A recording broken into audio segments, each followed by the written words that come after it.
Hello, good morning प्यारे बच्चों। अभी आपने हिंदी साहित्य सागर के काव्य भाग को पढ़े। इसमें पाठ 7 और पाठ 8। अब ये पाठ दो आपका पूरा हो गया, पाठ 7 और पाठ 8। इसका वर्कबुक आप कर लेंगे। फिर ये अब आज हम आपके सामने पढ़ेंगे संदेह। आप इसका रीडिंग लगा चुके होंगे 9th में ही, लेकिन फिर भी हम इसको एक बार फिर रिपीट करेंगे। तो संदेह लेखन शीर्षक से ही ये अवगत हो रहा है कि संदेह यानी शंका, कि शीर्षक ऐसा हो कि जिसे पढ़ करके स्पष्ट हो जाए कि पूरी कहानी इसके इर्द गिर्द घूमती नजर आ रही है। तो शीर्षक का सटीक उचित है संदेह, कि इसे अनुमानतः शीर्षक पढ़ते ही सबको ये लगा कि इस पाठ में, इस कहानी में कुछ ऐसी कहानी है जो संदिग्ध है। तो ऐसे ही है। यह कहानी श्री जयशंकर प्रसाद द्वारा रचित है। इसके लेखक हैं श्री जयशंकर प्रसाद। तो पहले हम श्री जयशंकर प्रसाद के बारे में जानेंगे, उसके बाद इस कहानी के बारे में हम पढ़ेंगे। तो जयशंकर प्रसाद का जन्म 1800 श्री जयशंकर प्रसाद का जन्म 1890 ईस्वी में बनारस के एक प्रसिद्ध वैश्य परिवार में हुआ था। इनके पिता का नाम देवी प्रसाद था। इनका तंबाकू, सुर्ती तथा सुगनी का व्यापार था, जिसके कारण इन्हें सुगनी साहू भी कहा जाता था। 12 वर्ष की आयु में ही इन्हें पुत्र वियोग सहना पड़ा, अर्थात इनके पिता। जब वे 17 वर्ष के हुए तो इनके बड़े भाई शंभु रत्न जी का भी देहावसान हो गया। तब से पूरे परिवार एवं व्यापार का बोझ इनके कंधों पर आ पड़ा। पारिवारिक विषमताओं के कारण ये 8वीं कक्षा तक ही स्कूली शिक्षा प्राप्त कर सके। आगे चलकर स्वाध्यायी प्रसाद जी ने घर पर ही हिंदी, संस्कृत, पाली, उर्दू, प्राकृत और अंग्रेजी भाषाओं तथा उनके साहित्य का ज्ञान प्राप्त किया। साथ ही दर्शन, पुरातत्व और इतिहास का भी गहन अध्ययन किया। प्रसाद जी के बारे में ऐसा माना जाता है कि वे शिव भक्त थे, शिव के बड़े ही भक्त थे। प्रसाद जी बचपन से ही कविता लिखते थे। इनकी गणना हिंदी के मूर्धन्य साहित्यकारों में यानी सर्वश्रेष्ठ साहित्यकारों में हो जाती है। ये कवि होने के साथ साथ सुप्रसिद्ध नाटककार, कहानीकार, उपन्यासकार तथा निबंध लेखक भी थे। तपेदिक रोग से पीड़ित होने के कारण सन 1937 में इन्होंने इस संसार को छोड़ दिया। इनकी मुख्य रचनाएं काव्य ग्रंथ है प्रेम पथिक, आंसू, झरना, लहर, कामायनी आदि। नाटक है आजाद शत्रु, स्कंदगुप्त, चंद्रगुप्त, ध्रुव स्वामिनी इत्यादि। उपन्यास है कंकाल, तितली, इरावती इत्यादि। कहानी संग्रह आंधी, इंद्रजाल, प्रतिध्वनि, छाया और आकाश। इनकी भाषा शैली के बारे में जानेंगे। प्रसाद जी की भाषा और शैली के हमें स्पष्टतः 2 रूप मिलते हैं। उनके काव्य, नाटकों, कुछ कहानियों तथा निबंधों की भाषा शैली संस्कृत गर्भित है। केवल उनके सामाजिक उपन्यासों तथा सामाजिक कहानियों में भाषा का रूप व्यवहारिक, सरल व सुबोध रहा है। काव्य की भाषा सर्वत्र संस्कृत गर्भित है। इनकी शैली विचारात्मक एवं प्रवाहमयी है। सारांश हम आपको बता देंगे संक्षेप में कि राम निहाल एक महत्वाकांक्षी युवक रहता है। वह अपने जीवन में सफलता प्राप्त करने के लिए एक जगह से दूसरी जगह, दूसरी जगह से किसी अन्य जगह ऐसे ही भ्रमण करता रहता है कि कहीं एक जगह से दूसरे जगह जाएंगे तो हमें और भी अधिक धन मिलेगा। इस महत्वाकांक्षा से वह अडिग होकर के कोई काम नहीं कर पाता था। रामनिहाल पटना में बाबू ब्रज किशोर के यहाँ नौकरी करता था। एक ब्रज किशोर थे जिनके यहाँ वह नौकरी करता था, जो एक सुशिक्षित व सज्जन व्यक्ति थे। वह वहाँ बहुत खुश था, परंतु एक बार उनके संबंधी आए जिनका नाम मोहन बाबू था। वे बहुत गंभीर प्रवृत्ति के व्यक्ति थे, परंतु विश्वासघात और मानसिक उत्पीड़न के द्वारा कभी कभी उत्तेजित हो जाते थे। पत्नी को अपशब्द भी बोल देते थे। वास्तव में ब्रज किशोर उनको अदालत में पागल प्रमाणित करके उनकी संपत्ति का प्रबंधन करना चाहते थे। मोहन बाबू की पत्नी मनोरमा इस संबंध में रामनिहाल की सहायता चाहती थी, कारण कि रामनिहाल ब्रज किशोर के यहाँ नौकरी करता था और मोहन बाबू को कोई संतान नहीं और संपत्ति अपार। स्वभावतः ये होता है कि जिसके पास धन दौलत अधिक हो और उनका कोई संतान न हो तो उसके धन पर, उसके संपत्ति पर बहुत सारे लोगों की दृष्टि जाती है। इसीलिए मोहन बाबू को बहुत सारे लोग उनके पास अपना बनकर के आए और अपना व्यवहार उनके साथ चाटकारतावश धन लोलुपता के कारण बहुत ही मीठा व्यवहार किए और विश्वासघात करके चले गए। इस विश्वासघात से आहत होकर मोहन बाबू प्रक्षिप्त हो जाते, कुछ मानसिक संतुलन उनका बिगड़ जाता, इसलिए वह बात बात पर चिल्लाते हैं। जब उनकी पत्नी रहती है मनोरमा, उसे यह पता चलता है कि इनके साथ ऐसे ऐसे लोग विश्वासघात किए हैं और ब्रज किशोर जो है जिस कंपनी में काम करता है वह भी मोहन बाबू का होता है। इसलिए वह चाहता है कि इन्हें पागल सिद्ध करके और उनकी संपत्ति को हम अपने अधिकार में करें, क्योंकि उनका करीबी का एक वही था और कोई करीबी का भी रिश्तेदार नहीं। मोहन बाबू इस बात को जानते थे, लेकिन मानसिक असंतुलन विश्वासघात के कारण खो दिए थे। तो इससे निजात पाने के लिए मनोरमा रामनिहाल से मदद लेना चाहती है कि रामनिहाल ब्रज किशोर के अंतर्गत काम करता है। उसे लगता है कि इससे हम मदद लेकर के इनके बारे में समझ पाएंगे कि वह क्या करना चाहते हैं। इसी पर यह कहानी पूरी है। अंत में कहानी बहुत लंबी है, हम सारांश टाइप में आपको बता दे रहे हैं, उसके बाद कहानी को पढ़ेंगे। वह उसके ब्रज किशोर के पास जाती हैं, फिर ब्रज किशोर रामनिहाल को उन्हें घूमने के लिए भेजता है। उसमें मोहन बाबू बहुत सारी बातें कहते हैं, लेकिन वह समझ जाती है और अंत में वह रामनिहाल को अपनी मदद के लिए पटना बुलाती है। लेकिन संदेह में सन रामनिहाल को लगता है कि मनोरमा उससे प्रेम करती है, जबकि ऐसा नहीं था। मनोरमा तो अपना मदद करने के लिए उसे बुलाना चाहती है। और कहानी में एक श्यामा नाम की विधवा स्त्री रहती है, जो कम आयु में ही वैधव्यता को प्राप्त कर रहती है, लेकिन बहुत ही ऊंचे विचार की होती है।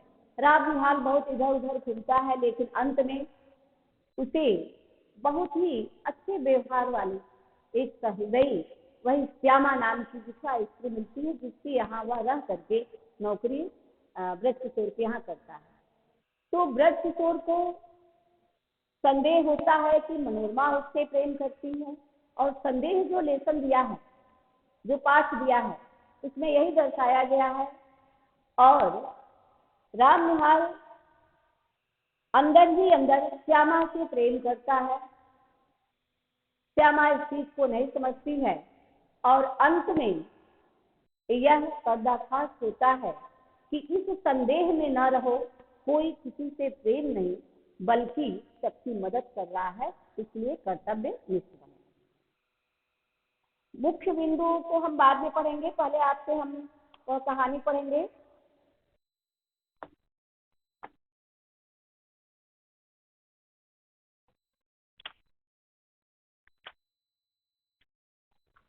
अभी तक आपने इस कहानी का सारांश पढ़ा। अब ये कहानी का पहले इसको पढ़ेंगे, उसके बाद से पैराग्राफ वाइज हम इसका व्याख्या करेंगे। संदेश। राम निहाल अपना बिखरा हुआ सामान बांधने में लगा।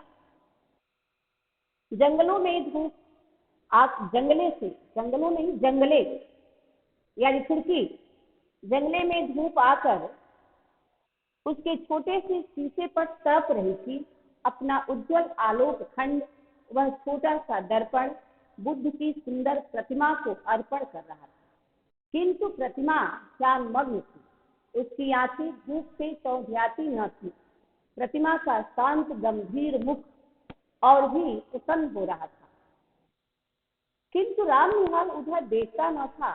उसके हाथों में था एक कागजों का बंडल, जिसे संदूक में रखने से पहले वह खोलना चाहता था। पढ़ने की इच्छा थी, फिर भी न जाने क्यों हिचक रहा था और अपने को मना कर रहा था, जैसे किसी भयानक वस्तु से बचने के लिए कोई बालक को रोकता है। फर्स्ट 2 लाइन में आप देखेंगे कि राम निहाल अपना बिखरा हुआ सामान बांधने में लगा। तो कैसा बिखरा हुआ सामान? तो बाद में आप पढ़ेंगे कि एक जो मनोरमा, मोहन बाबू की, एक मोहन बाबू है कहानी में, उनकी पत्नी है मनोरमा। मनोरमा का पत्र आता है बार बार राम निहाल के पास। वह वहां जाना तो नहीं चाहता है, लेकिन वहां जाने के लिए जो कमरे में सामान बिखरे हुए थे उसे समेट रहा था, उसे बांधने की कोशिश कर रहा था। और जंगले में धूप आकर उसके छोटे से शीशे पर तड़प रही थी। का भाव यह कि जो सूर्य की किरणें थी वह खिड़की से होते हुए उस कमरे में प्रवेश कर रही थी। अपना उज्जवल आलोक खंड, वह छोटा सा दर्पण बुद्ध की सुंदर प्रतिमा को अर्पण कर रहा है। यानी जिस कमरे में राम निहाल था, उस कमरे में एक छोटा सा दर्पण था, जिससे खिड़की के माध्यम से जो सूर्य की किरणें आ रही है उससे टकरा करके पुनः एक सुंदर सी बुद्ध भगवान की प्रतिमा भी उस कमरे में थी। उस प्रतिमा के ऊपर दर्पण में जो सूर्य की किरणें खिड़की के माध्यम से आ रही थी, वह उससे टकरा करके बुद्ध की प्रतिमा पर पड़ रही थी, जिससे वह प्रतिमा और भी ज्यादा चमक रहा था। किंतु प्रतिमा ध्यान मग्न थी। उसकी आंखें धूप में चौंधियाती न थी। प्रतिमा का शांत गंभीर मुख और भी प्रसन्न हो रहा है। यानी महात्मा बुद्ध की ऐसी प्रतिमा थी जो ध्यान मग्न थी। यानी वह इस रूप में प्रतिमा बनाई गई थी कि जैसे वह ध्यान में लीन है। और जब वह सूर्य की किरणें उनके मुख पर दर्पण से टकराती हुई आकर के पड़ रही हैं, तो आंखें उनकी चौंधियाती न थी। यानी अभिप्राय है कि वह तो प्रतिमा थी, इसलिए चौंधियाने का कोई, यानी कि उस किरणों का प्रभाव पड़ने से वह और तेज लगती थी, न कि क्योंकि वह प्रतिमा थी, न कि वास्तविक बुद्ध। किंतु राम निहाल उधर देखता न। राम निहाल उस किरण को या उस प्रतिमा को नहीं देखता था। इस पैराग्राफ में परिदृश्य दिखाया गया है कि कमरे का परिदृश्य क्या था। प्रश्न इसमें से पूछ सकता है कि कमरे में क्या क्या विद्यमान थे, उस पर क्या कैसे किरणें आती थी, फिर वह किस प्रकार से बुद्ध की प्रतिमा को प्रभावित कर रही थी। राम निहाल क्या कर रहा था, इत्यादि सारे क्वेश्चन इस पर बन सकते हैं। उसके हाथों में था कागजों का बंडल। क्वेश्चन में यह भी पूछ सकता है कि कमरे में जो राम निहाल था उसके हाथों में क्या था, वह क्या कर रहा था। तो उसके हाथों में एक कागजों का बंडल था। वह कागज का बंडल कैसा था, मनोरमा ने उसे पटना से बार बार भेजा मदद करने के लिए, लेकिन वह बंडल जो था जिसे संदूक में रखने से पहले वह खोलना चाहता है, फिर भी वह उसे खोल नहीं पाता। वह हिचक जाता है कि पता नहीं इसमें क्या होगा, संदेह होता है उसे यह संदेह होता है कि पता नहीं इसमें क्या होगा। मनोरमा किस लिए बुला रहे, हो सकता है कि हमें वह वहां से आने ना दे, और वह यहाँ श्यामा के पास से जाना नहीं चाहता, अपने को मना कर रहा था, जैसे कि वह बंडल खोलने से अपने आप को रोक रहा है, जैसे किसी भयानक वस्तु से बचने के लिए कोई बालक को रोकता है। जैसे कोई भयानक वस्तु हो, जैसे लाइट जल रहा हो, बच्चा उस पर बार बार हाथ लगाना चाहता हो और उसे आदमी रोक देता है, ठीक वैसे ही राम निहाल की प्रतिक्रिया को देख करके लग रहा था कि वह बंडल को बार बार हाथों में ले रहा था और उसे खोलने का प्रयास करना चाहता था, फिर भी ऐसा लग रहा था कि जैसे उसे डर लग रहा है या कुछ वह क्या सोच रहा है, वह खोल नहीं रहा है, फिर वैसे ही रख दे रहा है। अब दूसरा पैराग्राफ है, बंडल को रख दिया तो दूसरा बड़ा सा लिफाफा खोल भी डाला। एक चित्र उसके हाथों में था और आंखों में आंसू। कमरे में अब दो प्रतिमाएं थी, बुद्ध देव अपनी विराग महिमा में निमग्न, राम निहाल राग शैल का अचल, जिसमें से हृदय का द्रव आंसुओं की निर्झरड़ी बनकर धीरे धीरे बह गई। देखो ये पैराग्राफ, बंडल तो रख दिया, परंतु एक उस बंडल में जो बड़ा सा लिफाफा था उसे वह खोल ही दिया। एक चित्र उसके हाथों में था, उस बंडल में क्या था, एक चित्र था और आंखों में आंसू, यानी उस चित्र को देख करके वह रो रहा। अब कमरे में क्या हो गई, तो कमरे में अब दो प्रतिमाएं दिख रही थी। एक बुद्ध देव जो अपनी विराग महिमा में, विराग मीन्स विरक्त, जो सांसारिक मोह माया से विरक्त हो करके ध्यान मग्न होकर के बैठे हो वह, और दूसरा राम निहाल अटल, जैसे पर्वत अटल होता है और बर्फ से पिघल करके झरने से जल गिरता है, वैसे ही वह इस प्रकार बैठा हुआ था कि जैसे अटल पर्वत का वह अडित होकर के बैठा है और द्रवित यानी उसके हृदय के भाव जैसे बर्फ से पिघल करके झरने झरते हैं, वैसे ही राम निहाल के हृदय के भाव द्रवित होकर के उस बंद आंखों के कोनों से झरने के समान बह रहे। यानी क्वेश्चन पूछ सकता है कि कमरे में कौन कौन सी प्रतिमाएं थी, तो एक तो महात्मा बुद्ध का ध्यान मग्न सा प्रतिमा और दूसरा राम निहाल ही एक मूर्तिवत होकर के बैठा था, अडिग होकर के पर्वत के समान और प्रेम में लीन, और उसके आंखों से आंसू वैसे गिर रहे थे जैसे कि झरने से जल गिरते हैं। किशोरी ने आकर, तब तक इस स्थिति में था, तब तक ही एक किशोरी थी, आकर हल्ला मचा दिया, भाभी अरे भाभी देखा नहीं तूने ना, निहाल बाबू रो रहे हैं और तू चल गई।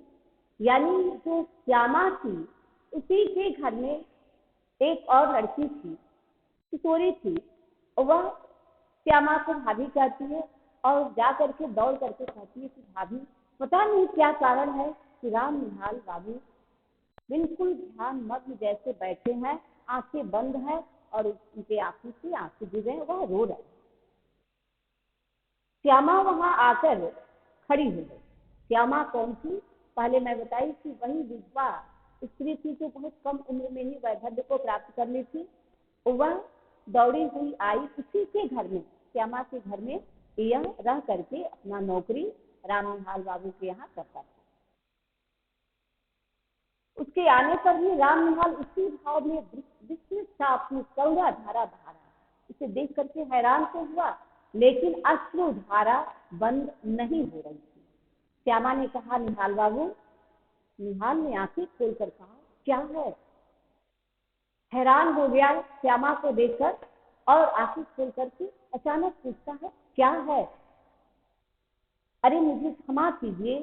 फिर आंखें पोंछने लगा और उसे लगा कि जैसे वह कोई अपराध किया है। वह डर जाता है और कहता है हाथ जोड़ करके, आप मुझे क्षमा कीजिए, और अपनी आंसू को पोंछने लगता है। बात क्या है कुछ सुनो भी, तुम क्या जाने किस लिए अब तुमको कहीं जाना है, तो जाने के समय तुम दुखी हो रहे हो। क्या हम लोगों से कुछ अपराध हुआ है? यानी श्यामा उसके दुखी होने का कारण पूछती है। वो जानना चाहती है कि क्या हमसे कोई गलती हुआ है जिसके कारण ये दुखी होकर के रो रहा है।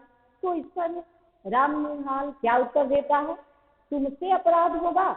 यानी वो श्यामा को बहुत महान मानता है। तो कहता है कि तुमसे अपराध, ये संभव नहीं। यह क्या कह रही है? मैं रोता हूँ, इसमें मेरी ही भूल है। प्रायश्चित करने का यह ढंग ठीक नहीं। मैं गलती मुझसे हुई है और मैं उसका प्रायश्चित कर रहा हूँ। जो प्रायश्चित करने का तरीका मेरा सही नहीं है, यह मैं धीरे धीरे समझ रहा हूँ, किंतु करूँ क्या? मन नहीं।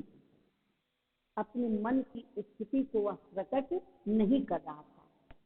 श्यामा जैसे सावधान हो गई। जब इस प्रकार राम निहाल की बातों को वह सुनती है, तो फिर वह सावधान हो जाती है। उनसे पीछे फिरकर देखा कि किशोरी खड़ी है। श्यामा ने कहा, जा बेटी कपड़े धोने ला। श्यामा नहीं चाहती थी कि किशोरी इस राम निहाल के दुख के कारण को सुने, उसके रोने के कारण को सुने। अभी वह बच्ची है, इसलिए वह उसे छत से कपड़े लाने के लिए भेजती है और राम निहाल से उसके रोने का कारण पूछती है। अब जैसे सुनने के लिए प्रस्तुत होकर श्यामा एक चटाई खींचकर बैठ गई। सामने छोटी सी बुद्ध प्रतिमा सागवान की सुंदर मेज पर धूप के प्रतिबिंब में परछाई में हंस रही थी। राम निहाल क्या कहता है, श्यामा तुम्हारा कठोर व्रत वैधव्य का आदर देखकर मेरे हृदय में विश्वास हुआ कि मनुष्य अपनी वासनाओं का दमन कर सकता है। क्योंकि श्यामा का बहुत कम आयु में ही श्यामा वैधव्य को प्राप्त कर ली थी, विधवा हो गई थी। इसलिए वह अपने पर बहुत ही नियंत्रण की थी। यह देख करके राम निहाल बहुत प्रभावित था कि इस स्थिति में श्यामा अपने को कितना नियंत्रित की हुई है। तुम्हारे सामने बालकों का झुंड हंसता खेलता झगड़ता है। तुमने जैसे बहुत सी देव प्रतिमाएं श्रृंगार से सजाकर हृदय की कोठरी को मंदिर बना दिया, किंतु मुझको वह कहाँ मिलता। वह यह कह रहा है कि सहनशीलता की मूर्ति, क्षमा की मूर्ति, दया की मूर्ति आपको, आप में से श्यामा। यानी कि जिस प्रकार से बच्चों का झुंड खेलते हुए आता हो और वह कोई शरारत भी करता हो, तो माँ उसे बड़े ही उदारता के साथ उसे उसकी समस्या को दूर कर देती है। वैसे ही लग रहा है कि तुम अपने हृदय में सारे देवी देवताओं की प्रतिमाओं को सजो करके इकट्ठा करनी है। तुम्हारे हृदय में अथाह प्रेम है, लेकिन मैं इतना निरुत्साहित हूँ, मैं कुत्सित हूँ, मैं भाग्यहीन हूँ कि उस प्रेम को प्राप्त नहीं कर पा रहा हूँ। भारत के भिन्न भिन्न प्रदेशों में छोटा छोटा व्यवसाय, नौकरी और पेट पालने की सुविधाओं को खोजता हुआ जब मैं तुम्हारे पास आया, तो मुझे लगा कि यह मेरा अपना घर है और मेरे पास है क्या, एक छोटी सी संदूक, उसमें जो सामान थे वही मेरा मैं उसी का ही मात्र उत्तराधिकारी था और दूसरा कुछ भी मेरे पास था नहीं। लेकिन आपके पास जब से, यानी श्यामा के पास आया, तब से राम निहाल बोला कि मुझे महसूस हुआ कि मैं किसी अपनों के बीच में आया हूँ और ये मेरा घर है और अपने जैसा प्यार मिला। मेरी महत्वाकांक्षा, मेरे उन्नतशील विचार मुझे बराबर दौड़ा करे। इसका अभिप्राय क्या है कि रामनिहाल ये कहना चाहता है कि मेरी महत्वाकांक्षा यानी महान बनने की इच्छा, मैं बार बार एक जगह से दूसरे जगह अधिक धनार्जन के उद्देश्य से भटकता रहा, कहीं भी अडिग होकर मैं काम नहीं किया, जिसका परिणाम निकला कि मैं उतना ही कमाया कि केवल किसी तरह से जी सकूं। लेकिन जब से मैं यहाँ आया यानी श्यामा के घर आया, तो वह श्यामा से कहता है कि जब से मैं आपके यहाँ आया तब से मुझे लगा कि मेरे सारे उद्देश्य पूरे हो गए। कारण कि उसका कोई अपना न था और जहाँ भी वह रहा उसे अपने जैसा प्यार देने वाला भी कोई नहीं था। फिर कल मैं इससे आगे का पैराग्राफ समझाऊंगी। उससे संबंधित जो पैराग्राफ में प्रश्न है उसे आप लिख लेंगे। जैसे फर्स्ट पैराग्राफ,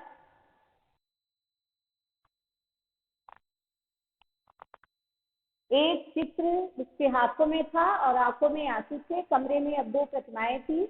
बुद्धदेव अपनी विराग महिमा में निमग्न, रामनिहाल राग शैल का अचल, जिसमें से हृदय का उन आंसुओं की निर्झरणी बनकर धीरे धीरे बह रही थी। तो इसका फर्स्ट प्रश्न है, किसके हाथों में चित्र था, उसकी आंखों में आंसू क्यों थे, स्पष्ट कीजिए। तो 2-3 क्वेश्चन का आंसर मैं डिस्कस कर दे रही हूँ, आप अपने शब्दों में लिख लेंगे। यहाँ रामनिहाल के हाथों में एक चित्र था। श्यामा नाम की एक विधवा के घर रामनिहाल रह रहा था। वह वहां पर घर जैसा सुख अनुभव करता था। श्यामा के यहाँ रहते रहते रामनिहाल को उससे लगाव सा हो गया था। अब पटना जाते समय उसे यह लग रहा था कि वह श्यामा से बिछुड़ रहा है, इसलिए उसकी आंखों में आंसू। दूसरा प्रश्न है, प्रतिमा का शाब्दिक अर्थ लिखते हुए बताइए कि कमरे में 2 प्रतिमाएं कौन कौन सी थी। तो प्रतिमा का शाब्दिक अर्थ मूर्ति है। यहाँ इस कमरे की बात की जा रही है जहाँ रामनिहाल खड़ा है, वहाँ 2 प्रतिमाएं थी। एक तो भगवान बुद्ध की तथा दूसरी स्वयं रामनिहाल की। भगवान बुद्ध तो अपनी विराग महिमा में निमग्न थे और रामनिहाल अपने विचारों में खोया पर्वत के समान अचल खड़ा था। वह भी एक प्रतिमा की भांति प्रतीत हो रहा था, अतः उसे भी प्रतिमा ही कहा गया है, जो कि हमने व्याख्या के समय आपको बताया। तीसरा प्रश्न है, बुद्ध देव की विराग महिमा के बारे में आप क्या जानते हैं, एक अनुच्छेद लिखिए। तो भगवान बुद्ध को गौतम बुद्ध के नाम से ही जाना जाता है। उनके बचपन का नाम सिद्धार्थ था। वे अहिंसा के पुजारी थे।